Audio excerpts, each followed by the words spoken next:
Жүндү ирип даярдагандан кийинки негизги баскыч килемдин дүкөнүн куруу этабы. Бул учур математикалык тактыкты талап кылат.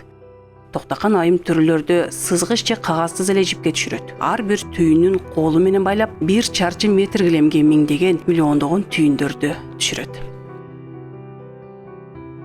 Биз азыр мен колумдагы жип, буну желе деп аталат. Килемдин желесини жүгүрүп баштайбыз. Биз азыр чырмама килемди баштадык. Бисмиллахиррахманиррахим деп мананы мен манерден баштап берем. Только үстүдөн чаны берем. Ананы кармап тур сен, шетке коесуң да жакшы тартасың. Үстүдөн чаны берем. 70 жиптикке дагы түшө берет. 80 жип жүгүрсөк дагы түшө берет. Эми бул килемди ушул жаштар үргөнсө экен деген максат менен ушул небереме көбүнчө көрсөтөм да. Бул дагы ушинтип жүгүрүп берет бизге. Жип дагы туруп өзү немесин таштайт да. Чыйратылгандан кийин бул мына немесин таштай берет. Ошон үчүн каттык тарсаңар бирдей тура берет. Только үстүдөн алгын, колуңду жипти туура курмаган. Анан ушундай кармайсың дагы. Мындай кылып чуасаң чуалат жибин. Үстүдөн алгын бардыгын. Үстүдөн алгын. Азамасын ошондой кылып бер. Тез жүгүрө бер. Ылдам жүгүр.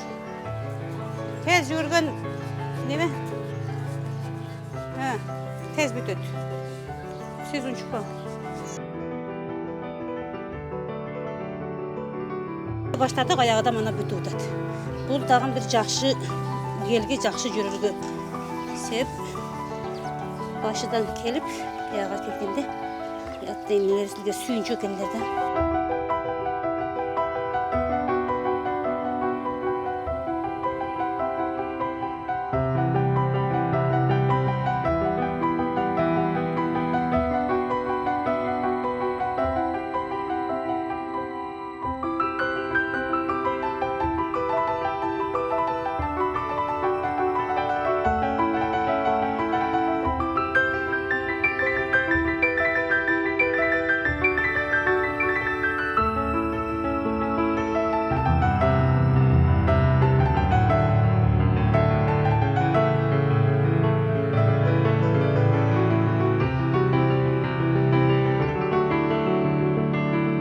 Миңчинардын килемдеринин өзгөчөлүгү түстөрүнүн айкалышында. Чебер Токтакан Абдикахарова көбүнчө кочкул кызыл, кочкул көк жана кара түстөрдү колдонот.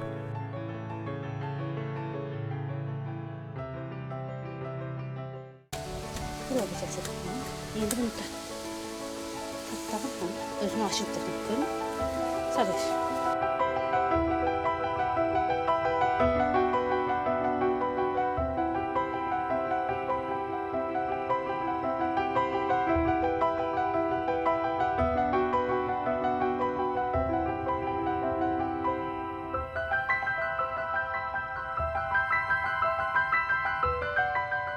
Технология өнүккөн заманда фабрикалардан чыккан жасалма килемдер базарды каптаган учурда Миңчинардын нукура жөн килемдерине болгон суроо талап өчкөн жок. Көз майын коротуп соголган бул килемдер дагы да 100 жылдап кызмат кылат.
50.000. Atkanda 50.000.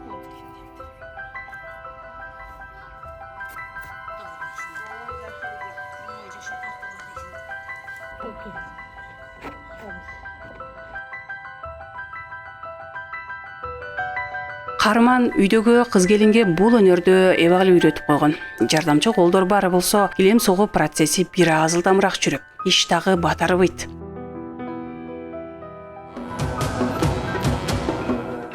Ар бир облустардын өздөрүнүн мындай өнөр, кол өнөрчүлүгү башка экенди ойлоп койдум да. Себеби дегенде мына Ысык-Көл облустары бардыгы Шырдакты мекендейттер да. Шырдак, Шыраттар, Ош обласы көбүнчө баягы терме токууларды кылышат экен. Бизде эки түрлүү килем согобуз.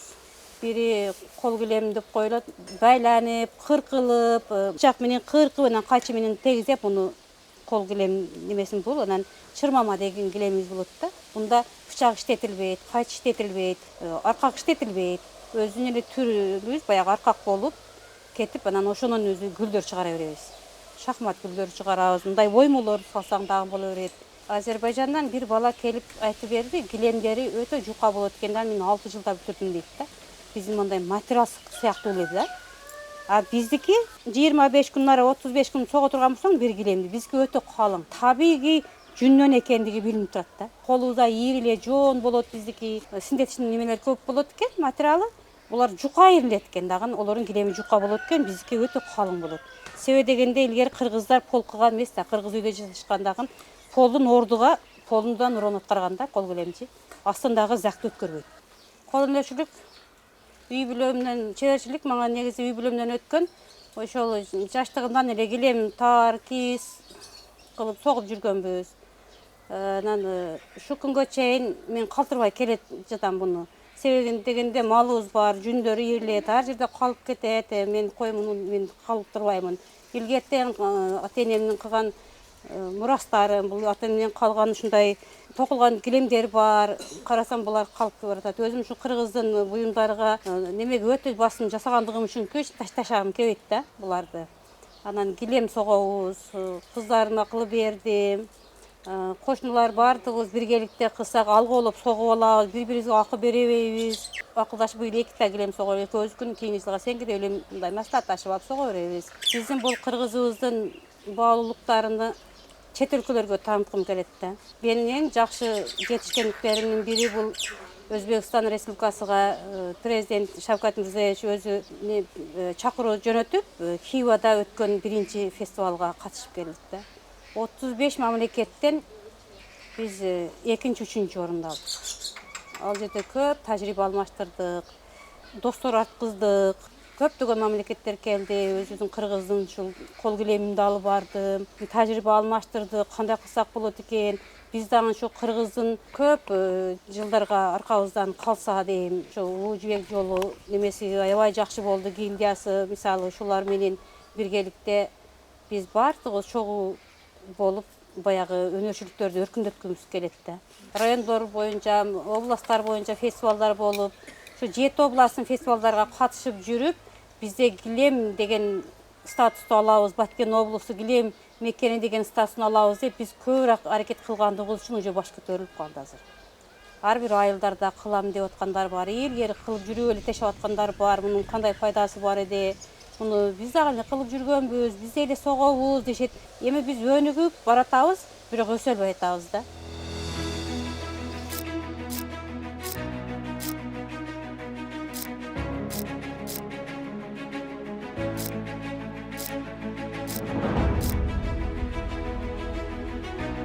Мынтип ар бир түйүндү байлап олтуруп, жарым айдан өтүп аягына чыгарат. Килем согулуп бүтсө, чебер энелер чогулуп, килем кести каадасын аткарышып, шаан шөгөт менен жыйынтыктап алышат.